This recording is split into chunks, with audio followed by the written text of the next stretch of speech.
Hello, welcome to our second story about Joseph.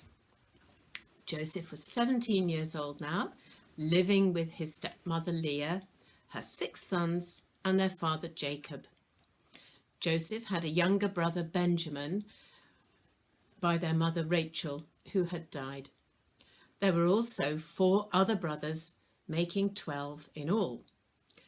Joseph was naturally bright and confident, which did not make him popular with his brothers, especially as Jacob treated him and Benjamin as favourites in memory of their mother Rachel.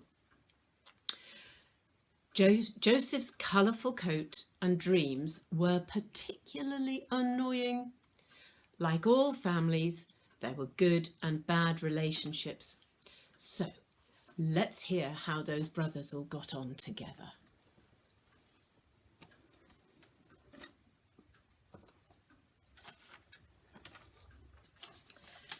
Jacob lived in Hebron,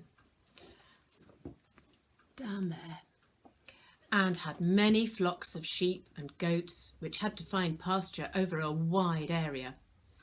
Jacob sent Reuben, Judah, other sons and flocks to Shechem, up there. Jacob and the rest of the family stayed at Hebron, while Shechem was up beyond Bethel, which was already 2 days' walk away. One day, Jacob called Joseph and asked him to go and find out how they were getting on. It was a difficult walk over stony ground with very little growing for the animals and no trees to shelter from the sun. The land was better at Shechem, but another shepherd told Joseph that the brothers had gone on further north still to Dothan. At last, Joseph came to a ridge and could see his brothers' cattle and camp. The brothers had been talking about Joseph, so when they saw Joseph coming, they started to argue about what to do. Some just wanted to ignore him.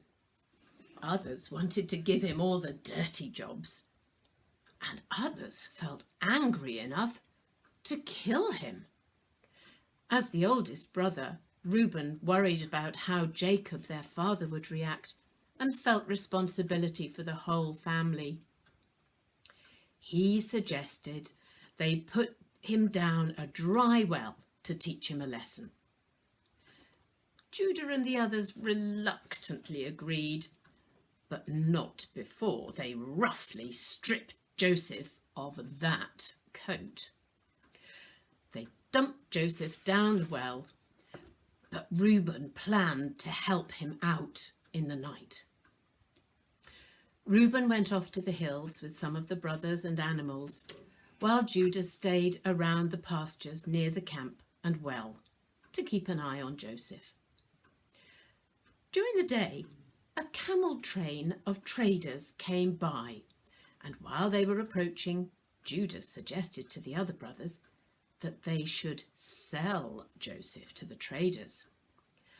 That way, Joseph would be out of their lives, and that would stop all the family arguments. After some bargaining with the traders, Judah was happy with the money they got for Joseph. But Joseph was not at all happy as he was led away. The traders were on their way to Egypt, a rich country several weeks' journey away. It had great buildings, a strong leader, lots of markets for goods, food and slaves. Joseph was sold to Potiphar, who was a soldier in the army of the Egyptian king. Potiphar was the captain of the guards. Now, back at the well, Reuben had returned and was angry that Joseph had been sold. But Judah argued that they had got rid of him without having the guilt or blame of killing Joseph. He suggested that they soak Joseph's colourful coat in the blood of a goat and tell Jacob they had found the blood-soaked coat. When they returned to Hebron, Judah showed the coat to Jacob, and he was horrified and really upset that a wild animal had killed his beloved son Joseph. He wailed with sadness and put on rough clothes and put ash in his hair to show his distress. He felt he would never be able to be happy again.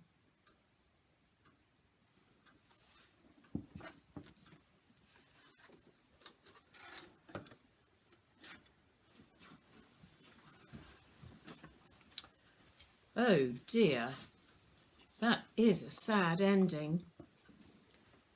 Family tensions and disagreements caused the brothers to take decisions which seemed to solve one problem, but actually upset a lot of people and set up other problems.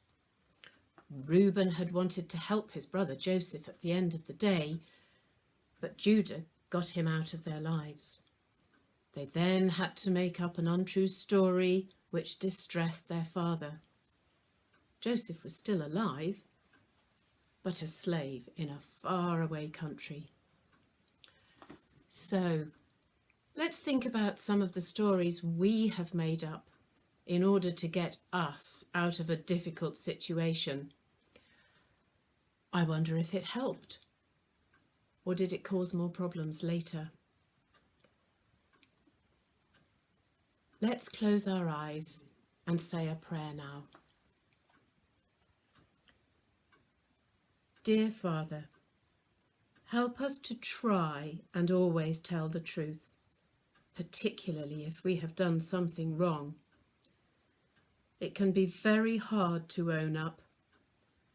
Give us courage to do that, as it is always the best thing to do. Amen. Amen.